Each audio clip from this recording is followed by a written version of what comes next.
warahmatullahi wabarakatuh. Halo semua anak-anak hebat, semoga semuanya dalam keadaan sehat. Masih bersama Pak Wahyu.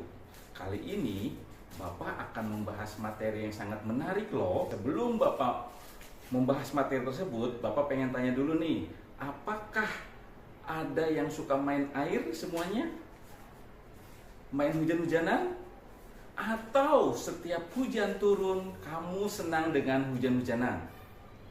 Iya, kali ini Bapak akan membahas tentang proses siklus air atau terjadinya hujan. Proses di mana hujan itu seperti apa sih? Siapa yang tahu proses hujan bagaimana? Ya, air hujan yang turun ke tanah ada beberapa proses yang perlu anak-anak ketahui, yaitu proses yang pertama adalah evaporasi. Evaporasi yaitu proses penguapan air yang ada di dalam permukaan bumi, baik itu di darat maupun di perairan. Penguapan tersebut terjadi karena adanya suhu panas yang ada di bumi, dan selanjutnya uap air akan semakin menggumpal menjadi sebuah awan. Suhu menjadi semakin panas, maka akan semakin banyak juga air yang menguap. Nah, proses penguapan air ini disebut dengan evaporasi. Setelah tahapan evaporasi, maka masuklah ke tahapan proses yang kedua, yaitu kondensasi.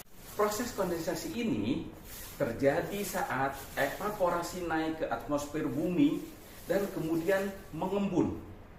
Di dalam proses ini akan membuat terbentuknya partikel es karena udara di langit yang juga cukup cerah. Setelah itu, partikel-partikel tersebut akan mendekat dan membentuk sebuah awan. Proses ini disebut proses kondensasi. Proses ini yaitu naiknya uap air yang tadi sudah panas dan menjadi embun.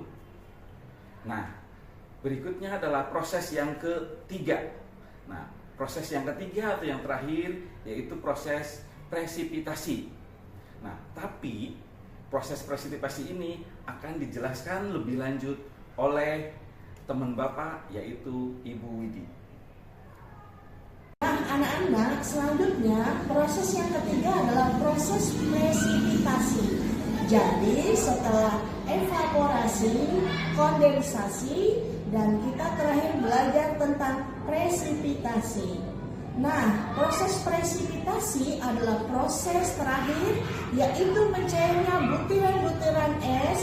Butiran-butiran es yang ada di awan akan jatuh ke bumi, dan itulah yang disebut dengan hujan atau air hujan. Jadi, air hujan terbentuk dari 3 proses, atau bisa juga dibilang awan yang sudah menggumpal di langit yang semakin berat itu yang akan menjadi tetesan-tetesan air, dan itu yang kita sebut dengan hujan. Jadi anak-anak, kita sudah tahu proses turunnya hujan mulai dari evaporasi, kondensasi, dan presipitasi. Oke, karena kita sudah tahu bagaimana proses terjadinya turunnya hujan, jadi kalau kita main hujan, kita setidaknya sudah tahu ilmunya ya. Nah, itu dulu video hari ini. Kita ketemu lagi di video selanjutnya. Thank you.